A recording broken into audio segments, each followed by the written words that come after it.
यिर्मयाह और वाचा, अध्याय 12। यहोवा का ये वचन यिर्मयाह के पास पहुंचा।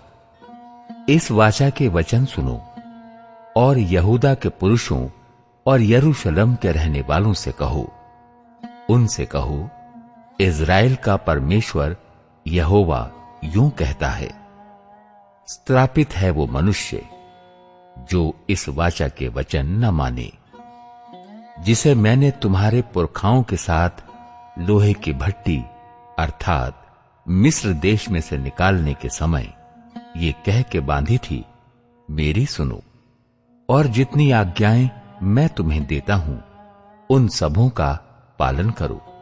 इससे तुम मेरी प्रजा ठहरोगे और मैं तुम्हारा परमेश्वर ठहरूंगा। और जो शपथ मैंने तुम्हारे पितरों से खाई थी कि जिस देश में दूध और मधु की धाराएं बहती हैं, उसे मैं तुमको दूंगा, उसे पूरी करूंगा।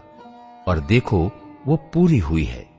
ये सुनकर मैंने कहा, हे यहोवा, ऐसा ही हो। तब यहोवा ने मुझसे कहा, ये सब वचन यहूदा के नगरों और यरूशलेम की सड़कों में प्रचार करके कह, इस वाचा के वचन सुनो और उसके अनुसार चलो, क्योंकि जिस समय से मैं तुम्हारे पुरखाओं को मिस्र देश से छुड़ा ले आया, तब से आज के दिन तक उनको दृढ़ता से चिताता आया हूं। मेरी बात सुनो। परंतु उन्होंने न सुनी और न मेरी बातों पर कान लगाया, किंतु अपने अपने बुरे मन के हठ पर चलते रहे। इसलिए मैंने उनके विषय इस वाचा की सब बातों को पूर्ण किया है, और जिसके मानने की मैंने उन्हें आज्ञा दी थी और उन्होंने न मानी। फिर यहोवा ने मुझसे कहा, यहूदियों और यरूशलेम के निवासियों में विद्रोह पाया गया है। जैसे इनके पुरखा मेरे वचन सुनने से इनकार करते थे, वैसे ही ये भी उनके अधर्मों का अनुसरण करके दूसरे देवताओं के पीछे चलते और उनकी उपासना करते हैं। इज़राइल और यहूदा के घरानों ने उस वाचा को जो मैंने उनके पूर्वजों से बांधी थी तोड़ दिया है। इसलिए यहोवा यूं कहता है, देख, मैं इन पर ऐसी विपत्ति डालने पर हूं जिससे ये बच न सकेंगे, और चाहे ये मेरी दुहाई दें तो भी मैं इनकी न सुनूंगा। उस समय यरूशलेम और यहूदा के नगरों के निवासी उन देवताओं की दुहाई देंगे जिनके लिए वे धूप जलाते हैं, परंतु वे उनकी विपत्ति के समय उनको कभी न बचा सकेंगे। हे यहूदा, जितने तेरे नगर हैं उतने ही तेरे देवता भी हैं, और यरूशलेम के निवासियों ने हर एक सड़क में उस लज्जापूर्ण बाल की वेदियां बना बनाकर उसके लिए धूप जलाया है।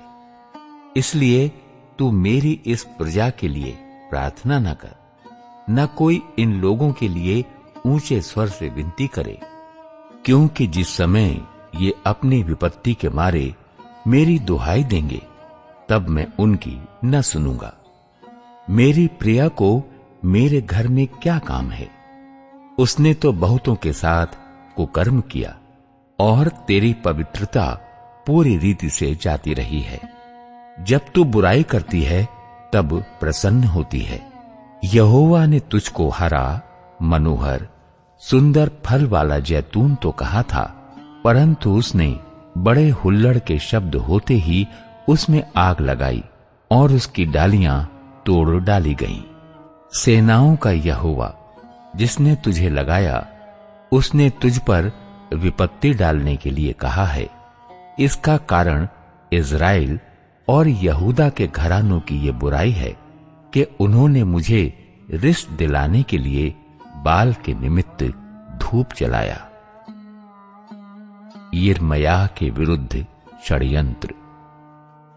यहोवा ने मुझे बताया और ये बात मुझे मालूम हो गई, क्योंकि यहोवा ही ने उनकी युक्तियां मुझ पर प्रकट की। मैं तो वध होने वाले भेड़ के बच्चे के समान अनजान था।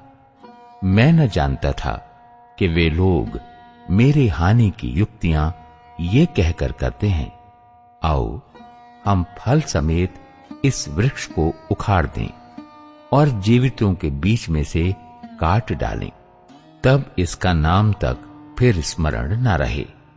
परंतु अब हे सेनाओं के यहोवा, हे धर्मी न्यायी, हे अंतःकरण की बातों के ज्ञाता, तू उनसे बदला ले और मुझे दिखा, क्योंकि मैंने अपना मुकद्दमा तेरे हाथ में छोड़ दिया है। इसलिए यहोवा ने मुझसे कहा, अनातोत के लोग जो तेरे प्राण के खोजी हैं और ये कहते हैं कि तू यहोवा का नाम लेकर भविष्यद्वाणी न कर, नहीं तो हमारे हाथों से मरेगा। इसलिए सेनाओं का यहोवा उनके विषय यूं कहता है, मैं उनको दंड दूंगा, उनके जवान तलवार से और उनके लड़के लड़कियां भूखों मरेंगे और उनमें से कोई भी ना बचेगा। मैं अनातोत के लोगों पर ये विपत्ति डालूंगा, उनके दंड का दिन आने वाला है।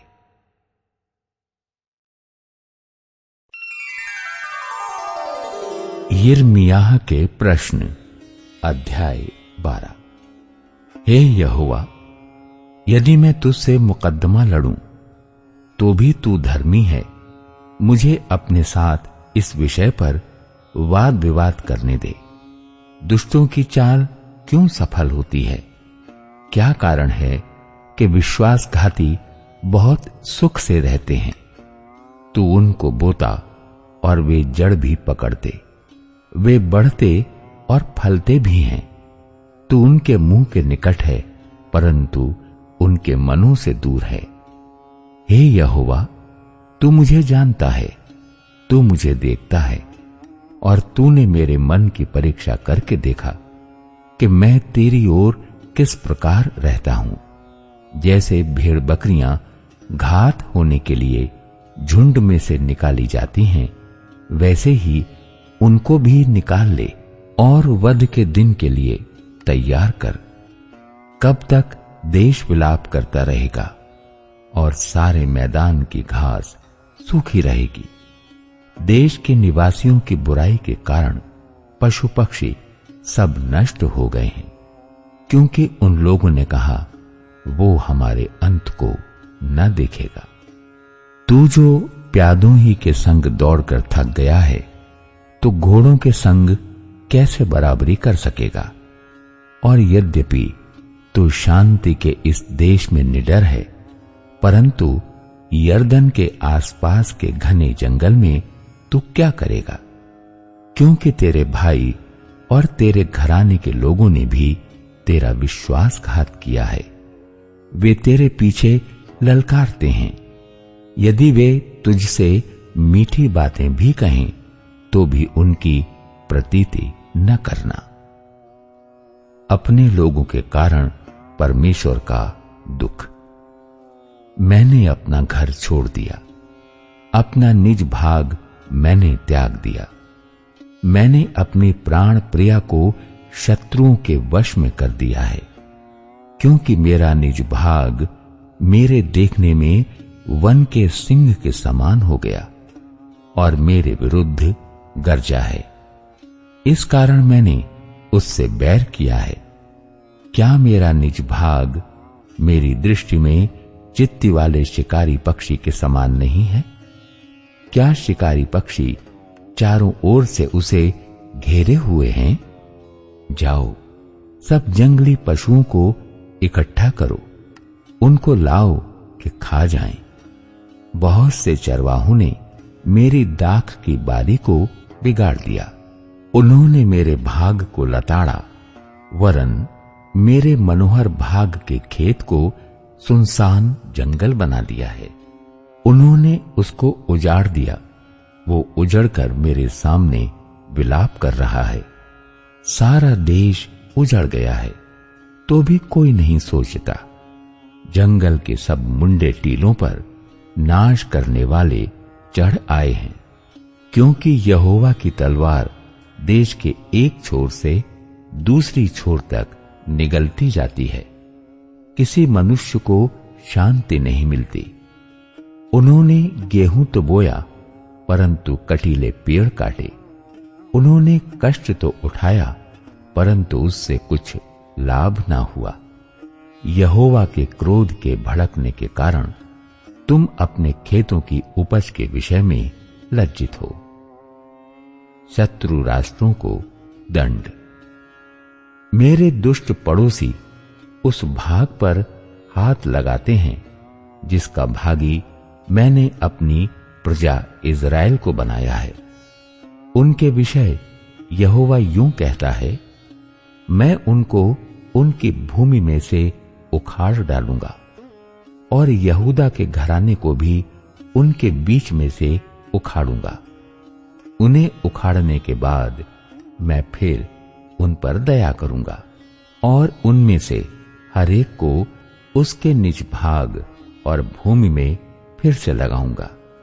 यदि वे मेरी प्रजा की चाल सीखकर मेरे ही नाम की सौगंध, यहोवा के जीवन की सौगंध खाने लगें, जिस प्रकार से उन्होंने मेरी प्रजा को बाल की सौगंध खाना सिखलाया था, तब मेरी प्रजा के बीच उनका भी वंश बढ़ेगा।